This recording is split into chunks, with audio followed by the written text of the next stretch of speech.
Refugees అంటే ఎవరు? ప్రాణాపాయం నుండి ఈ దేశం పారిపోయి, బాబో మీ దేశంలో మాకు శరణం కల్పించండి అని అడిగితే వాళ్ళు రెఫ్యూజీస్ అంటారు. ఇండియా నుండి వెళ్ళిపోయి రెఫ్యూజీగా ఒక దేశానికి వెళ్తే కొన్ని సంవత్సరాలు అక్కడే ఉండిపోవాలి. ఇప్పుడు దేవుని దగ్గర మనం ఏ స్థితిలో వెళ్ళాము? శరణాగతి. అయ్యా మాకు నువ్వే దిక్కయ్యా, నువ్వే మాకు ఆధారం అని వెళ్తే శరణాగతులైన మనకు బలమైన ధైర్యం కలగాలనుకున్నాడంట. వీళ్ళు నా మీద ఇంకా నమ్మకం కలగల, వీళ్ళకి ఇంకా భయాలు ఉన్నాయి, బాధలు ఏయో ఉన్నాయి, సమస్యలు వీళ్ళని నలిపేస్తున్నాయి. So I should give them more assurance. దేవుడు ఏం చేశాడంటే, అప్పుడు బైబిల్ అంటుంది శరణాగతులైన మనకు బలమైన ధైర్యము కలుగునట్లు ప్రమాణం కూడా చేశాడంట. ఏం చేశాడు? అసలు దేవుని స్వభావం రీతిగా చేయకూడదు, చేయడు అసలు. ఆయన చేయాల్సిన అవసరం అయితే ఒక్కసారి ఆయన మాట చెప్పిన తర్వాత ప్రమాణం చేయాల్సిన అవసరం ఏముంది దేవునికి? కానీ శరణాగతులు అని అర్థం చేసుకున్నాడు.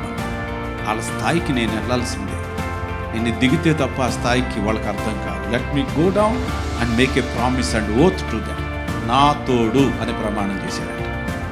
దేవుడు అనలేదా యెరూషలేము తోడని కానీ ఆకాశము తోడని కానీ నువ్వు పెట్టకూడదు, ఆకాశము దేవుని సింహాసనము, భూమి ఆయన అని అన్నాడు కదా. కానీ ఇక్కడ దేవుడు ప్రమాణం చేశాడు. ఎందుకని? శరణాగతునికి ధైర్యం ఇవ్వడం.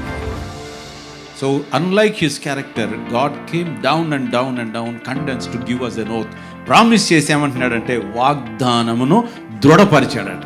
దేవుని వాగ్దానములు మనకి ఎప్పుడైతే దృఢపరచబడ్డాయో వాటి యందు మనం విశ్వాసం ఉంచి వాటి కొరకు మనం కనిపెట్టాలి.